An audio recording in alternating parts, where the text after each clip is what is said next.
Hotel to drink पर आपका स्वागत है। बिहार में सुशासन लाने में अहम किरदार के रूप में 1977 बैच के आईपीएस अधिकारी अभ्यानंद जी का नाम आता है। चाहे वह एडीजी हेडक्वार्टर हो या डीजीपी के रूप में बिहार में उनके 37 साल के कार्यकाल में ऐसे कई मौके आए जब लॉ एंड ऑर्डर को लेकर पूरा देश सुर्खियों में रहा। प्रधानमंत्री पद के उम्मीदवार घोषित एनडीए के थे नरेंद्र मोदी। गांधी मैदान सीरियल बम ब्लास्ट हुआ, त्वरित कार्रवाई हुई और उस वक्त के एसएसपी मनु महाराज, डीआईजी सुनील कुमार और आईजी एसएम खोखले थे।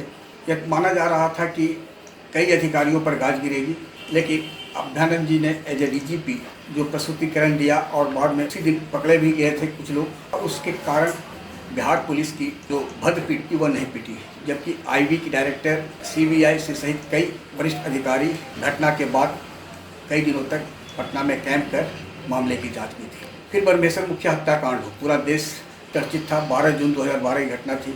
अभ्यानंद जी उस वक्त डीजीपी थे और घटना की सूचना पाकर वो 3 दिवसीय भागलपुर दौरा से वापस लौट रहे थे और फिर सीधे वे आरा गए और मुखिया जी का डेड बॉडी का पोस्टमार्टम कराया। लाखों की भीड़ थी।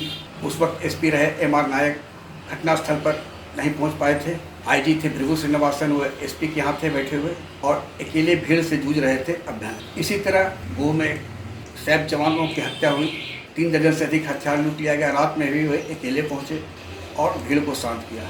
अभ्यानंद जी का मानना था कि जिले में जो एसपी होता है और एक डीजीपी, इन दोनों के बीच तजुर्बा का असर होता है। एसपी 8-10 साल की नौकरी होती है, वहीं डीजीपी जो रहते हैं 30 साल 35 साल का उनका अनुभव होता है फील्ड का। ऐसे में यदि डीजीपी वहां जाते हैं तो एसपी को लगता है कि हमारे अभिभावक यानी महकमे का अभिभावक वहां है और वो खुलकर काम करता है।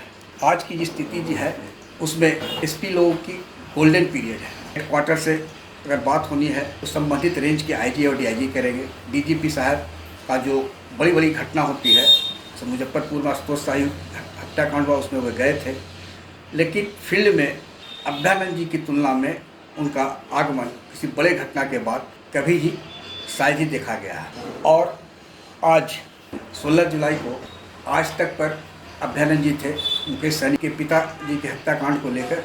जब उनसे एंकर ने पूछा सवाल तो उन्होंने यही कहा कि जब मुझे लगा कि मैं इस सिस्टम में कुछ कर नहीं पाऊंगा तो मैंने सीएम से कहा कि मुझे पद से आप मुक्त कीजिए और होमगार्ड में चले गए।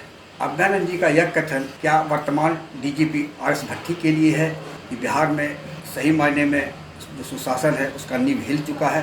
क्योंकि प्रियंका गांधी ने कहा है ट्वीट कर कि बिहार में आतंक का राज है।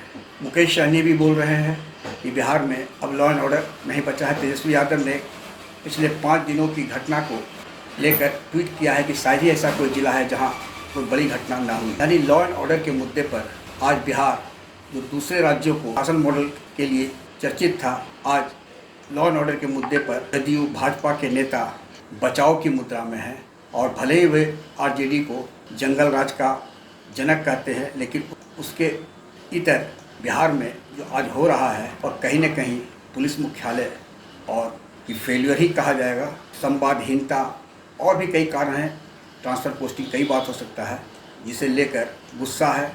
और अभ्यानंद जी ने पूछे जाने पर कहा कि डीजीपी को क्या घटनास्थल पर जाना चाहिए, तो उन्होंने कहा कि हेड ऑफ डिपार्टमेंट महकमा का होता है डीजीपी। जब समाज उद्वेलित हो किसी घटना को लेकर तो डीजीपी से उम्मीद की जाती है कि वे कोई रास्ता बताएंगे।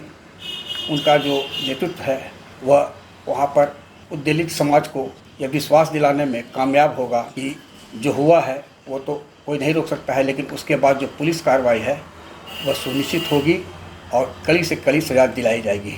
आग्रह है कि इस वीडियो के लिंक को लाइक, शेयर, सब्सक्राइब अवश्य करें। धन्यवाद, नमस्कार।